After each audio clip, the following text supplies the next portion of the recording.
Hi, I'm Molly. I'm a compulsive overeater. Molly.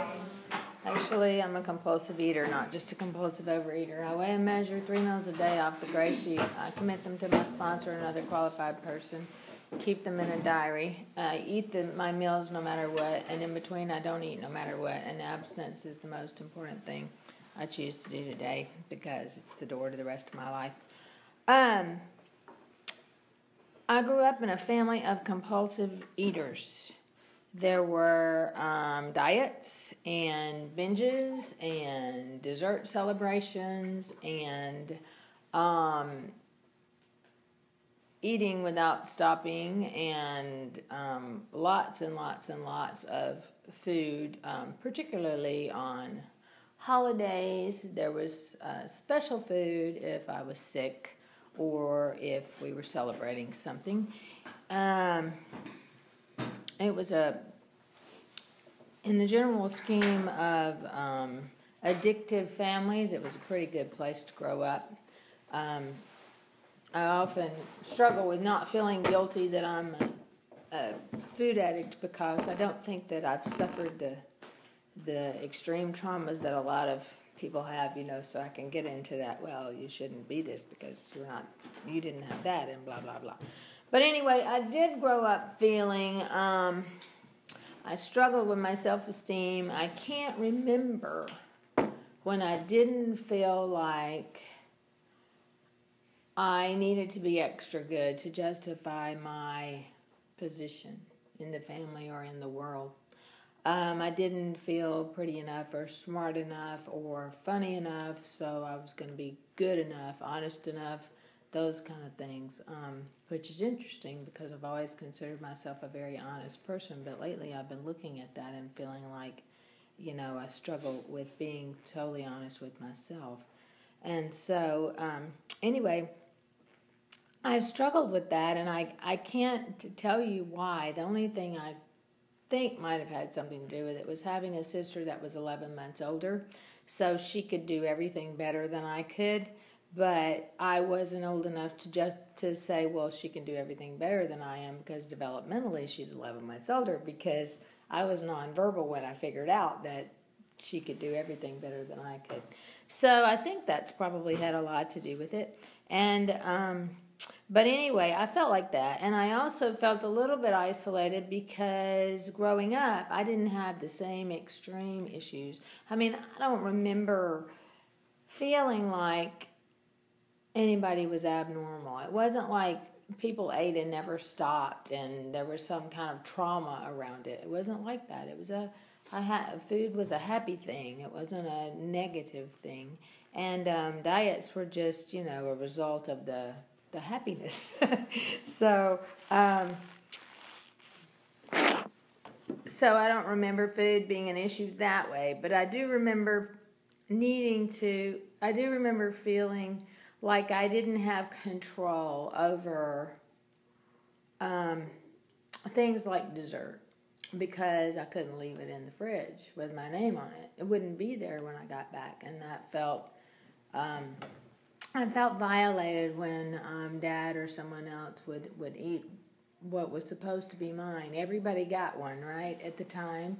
And I couldn't eat mine then because I'd filled up on vegetables. And so I would go back to have it later, and it would not ever be there.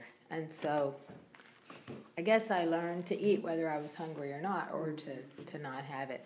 But and I can name you 2 or 3 times in my growing up times that I ate, I binged, and I felt ashamed.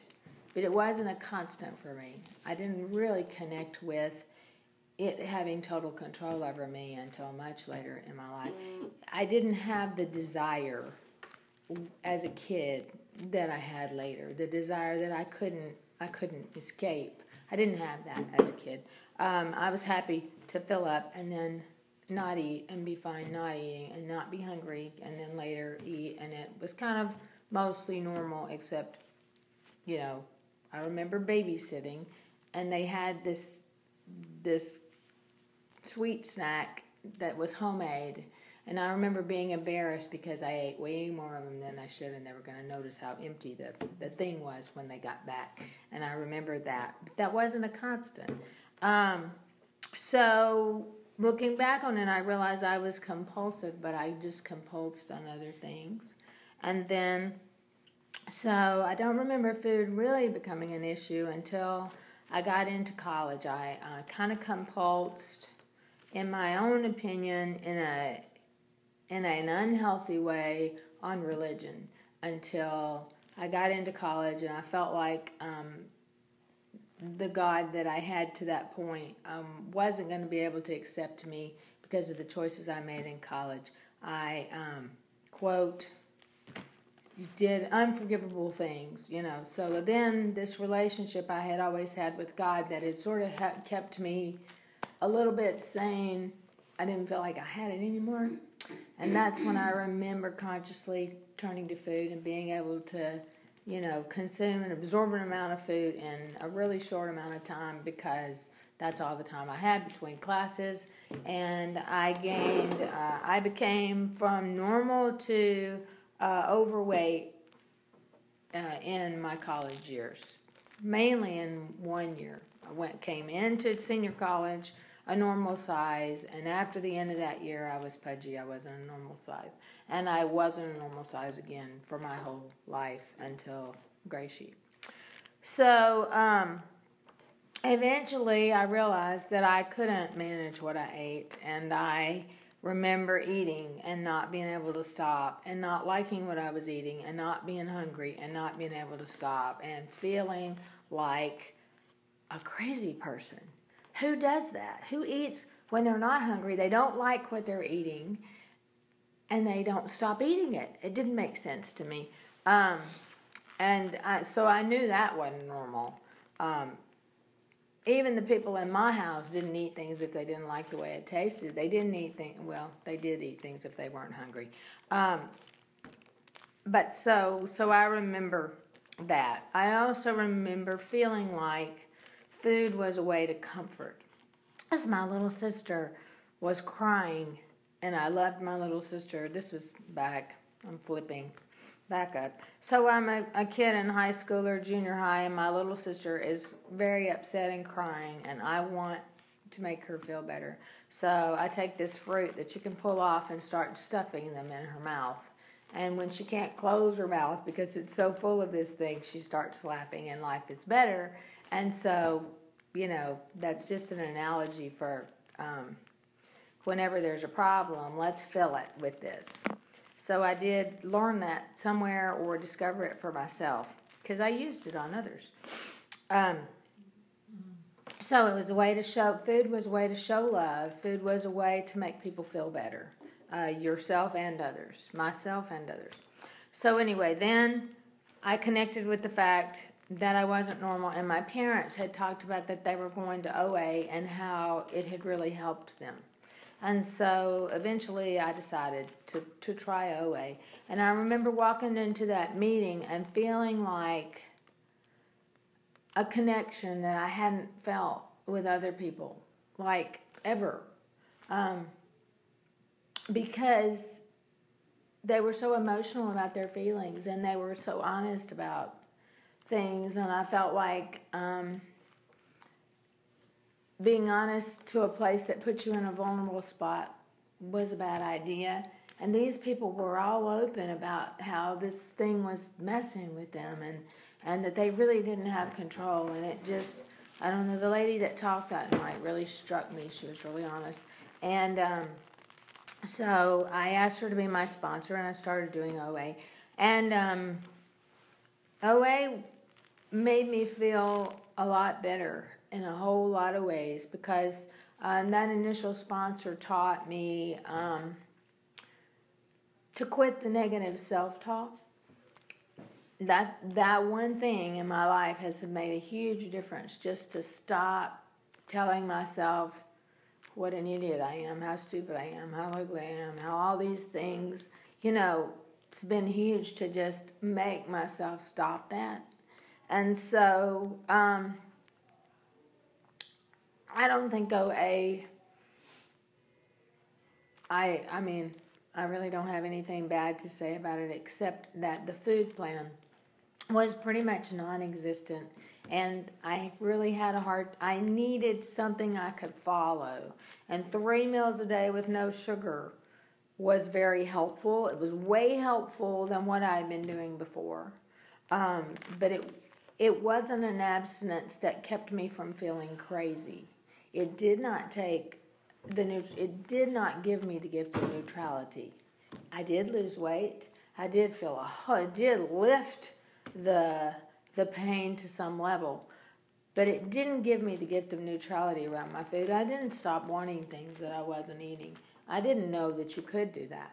I didn't know that was possible until GreySheet. I just assumed that was one of the crosses that compulsive eaters bared, was that you could manage your food if you had a support system, and if you had a sponsor, and if you had people in your life, you could manage it so that you didn't want to jump off a bridge. But the desire, it just didn't go. I just didn't think it went away. So I remember asking my mother once, and it was sort of a joke, but I said, so how long was it? This was like 15 years after she quit smoking. I said, so how long was it before you didn't want a cigarette anymore? And she said, soon, I hope. And I felt that way about my food that I wasn't eating, because I was eating a lot of carbohydrates that were legal, because I defined my own food plan, and my food plan was 3 meals a day and no sugar. So anyway, eventually I ended up getting out of OA and for a long time, and I found a higher power that worked for me. I found a lot of, I did some therapy, I did some other things. I found a church I liked, I had a kid, I had a job, I had things that I wanted, and but I drifted away from OA, at least partially because there wasn't the place that I had felt so supported. I moved away from there to take a job out of necessity. I had a kid I had to feed, and my husband wasn't working, and I got offered a job. I took it. So I got out of OA and just kind of white-knuckled through my life for years. And I got out of that marriage and met the man I'm married to now, and I moved here to be with him, and I loved my job. It was the best job I ever had. I liked the people I worked with. I loved him. I had a kid that was awesome. So I had a lot of good things going in my life, and I was getting to the point where I could no longer white-knuckle my food. I was feeling this angst all the time. I didn't want to be pudgy anymore. I felt like I didn't want to be pudgy anymore. I felt like he deserved, a healthy, pretty lady because he was such an awesome guy, and I wanted to be that anyway, and I couldn't stop wanting to eat. I didn't say I couldn't stop eating, because I did stop eating frequently. Then I would eat, then I would not eat, so that I white-knuckled, so that I didn't gain anymore. But I could not stop wanting to eat. And if I wasn't eating, I hated the world and wished that I was eating. And if I was eating, I hated the world and myself and wished that I wasn't. And there was no joy and no peace about anything related to food, which was really sad because food was all I thought about. So there was never joy or peace because it was almost the only thing I thought about. And so it was a really frustrating place to be. I forget the analogy of that Greek person that was punished by being put in this position where he always wanted what he couldn't have. And that's what I felt like. I always wanted what I couldn't have, because what I wanted was peace around my food. And I couldn't have it. It didn't matter what choice I made about my eating. And so the only thing that I was beginning to feel like I couldn't live like that anymore. I wasn't suicidal, but I could see the downward spiral. I could see it happening, and I could see that I was going to hit a place where I just didn't want to be here, because I had all these things that were so great in my life, and I couldn't appreciate them because I couldn't get past my addiction. And my addiction was there regardless of my choice around it, because I didn't have any kind of way out that had any kind of permanency to it. And I knew I could fast for 2 weeks. I mean, I could dig my heels in and do anything. But I couldn't find the joy that was supposed to give me, that I had in my head that kind of choice was supposed to give me. I couldn't find it. And so the only thing that had ever given me any peace at all was OA. So I decided, well, I'll go back to OA, because at least people there will understand what I'm going through, and I can vent. Because I didn't feel like I could tell my husband, I want to eat a candy bar and I'm not going to eat it, and it's causing me a lot of pain. I mean, he would have looked at me like, I remember confessing to him that I had eaten one once, and he was like, ooh, because he didn't understand that I was telling him, I just shot LSD into my arm. He didn't get the whole thing. I can't find my pictures. Anyway, he couldn't understand that. So I knew if I went into OA and I said that they would understand it. They might not feel like it was the end of the world that I thought it was, but they would understand it. And so I decided that I would go back, and I started looking for a meeting. And but I knew that I was going to need some kind of food plan. I was going to have a boundary. It was going to have to be black and white. There were going to have to be things on it there were going to have to be things off of it that I would binge on.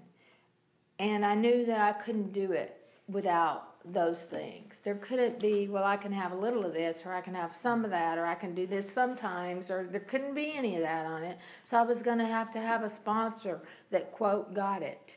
And I was going to see if I could find somebody that might sponsor me on like a Weight Watchers food plan or something, because I knew I needed a community. I knew I needed a sponsor that I had to be accountable to, and I knew I needed a food plan. But I didn't know how to find those things. I knew OA was my best shot. So I started looking for an OA meeting. And gratefully, at the time, we were listed as an OA meeting. And I didn't know it was Gray Sheet. It was just the meeting. It was interesting because the meeting at the time was listed as a Woodlands meeting. Apparently, we used to have meetings in the Woodlands. Who knew? So I lived in the Woodlands, so I was going to go to that meeting. And then when I found the contact person, well, the meeting wasn't in the Woodlands anymore. So I went to where the meeting was because I hadn't found that contact person. I didn't keep looking for another meeting.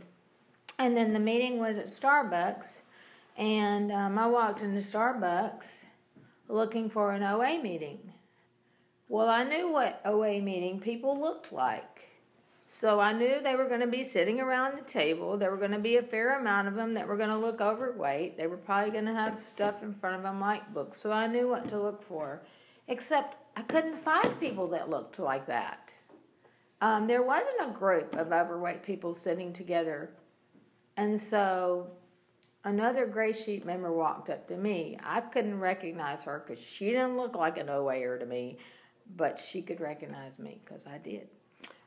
So she came up to me and asked me if I was looking for the meeting, and I said yes.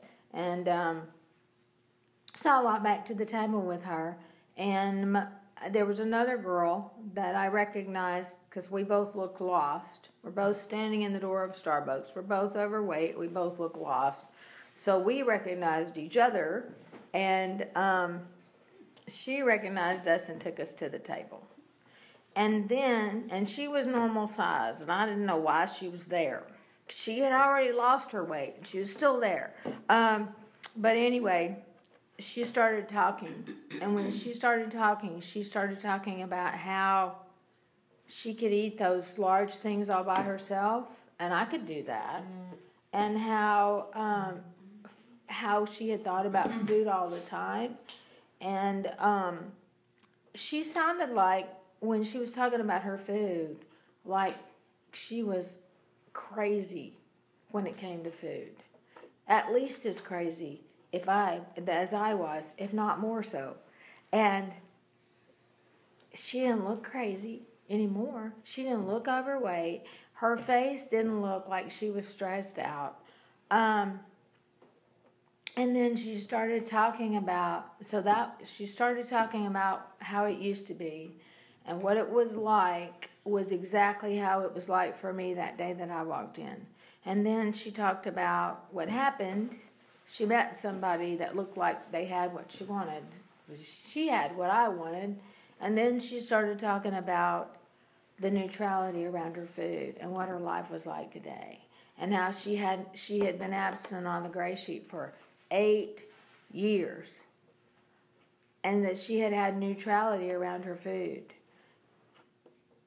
I couldn't imagine having neutrality around my food for 8 days, much less 8 years. And I thought, there's no way. There's no way I could do that. There's no way. There's not a way out of this. But she talked like she had a way out. I'm sorry. So I thought, I fasted for a week. I've done this for a week. I can certainly commit to this for a certain amount of time. So I decided that they had talked about 90 days, that you got to be that you could that you could run a meeting in 90 days, or you could do these things in 90 days. 90 days seemed like a magic number, and I thought, you know what? I've raised a kid, I've gotten divorced, I've moved, I've fasted. There ain't anything on this planet I can't do for 90 days. Because I didn't think that I had to do it and not be miserable. I knew that diets made me miserable. I had been miserable before. It's not like eating didn't make me miserable. So I really had nothing to lose by at least trying to commit to this for 90 days. So 90 days was what I committed to. I had committed to other things, and I had broken them all the time. So I don't know, but there was something about the way she said things that made me hopeful that if I just dug my heels in and weighed and measured and called and did these things for 90 days, that maybe I could have 90 days. And I knew by then I would have my answer. If I couldn't do it for 90 days, I couldn't do it for the rest of my life, and I needed something that I could continue to do so that I could get out of this food place where there was a food hole that wasn't possible to fill because the food I couldn't get any peace from it. So I committed for 90 days, and I blew it on the first day because I switched an abstinent vegetable for another abstinent vegetable and didn't tell anybody until the next day because I didn't understand, that these lines were real. And so then the next day I got abstinent, and I kept that abstinence, and it was January 7th of 2002. So today is 15, and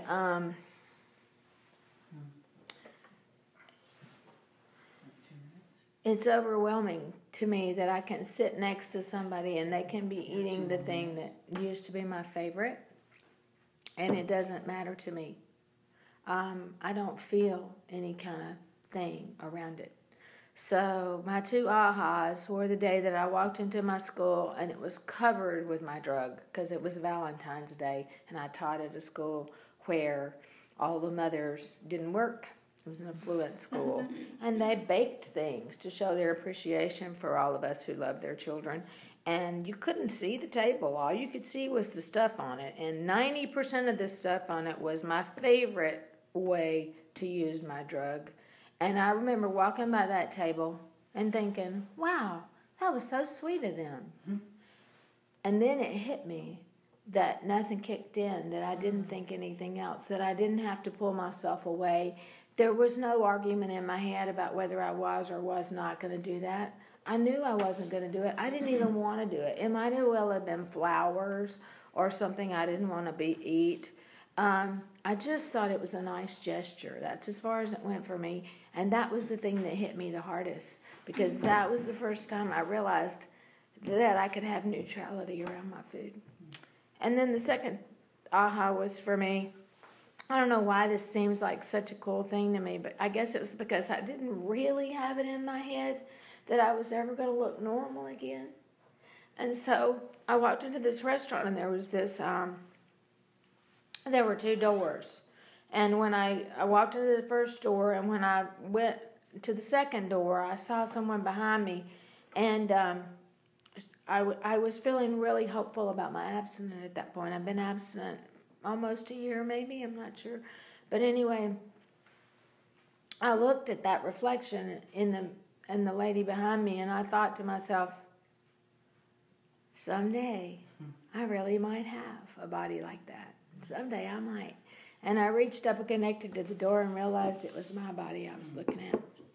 And it seemed like such a miracle to me that I could look normal.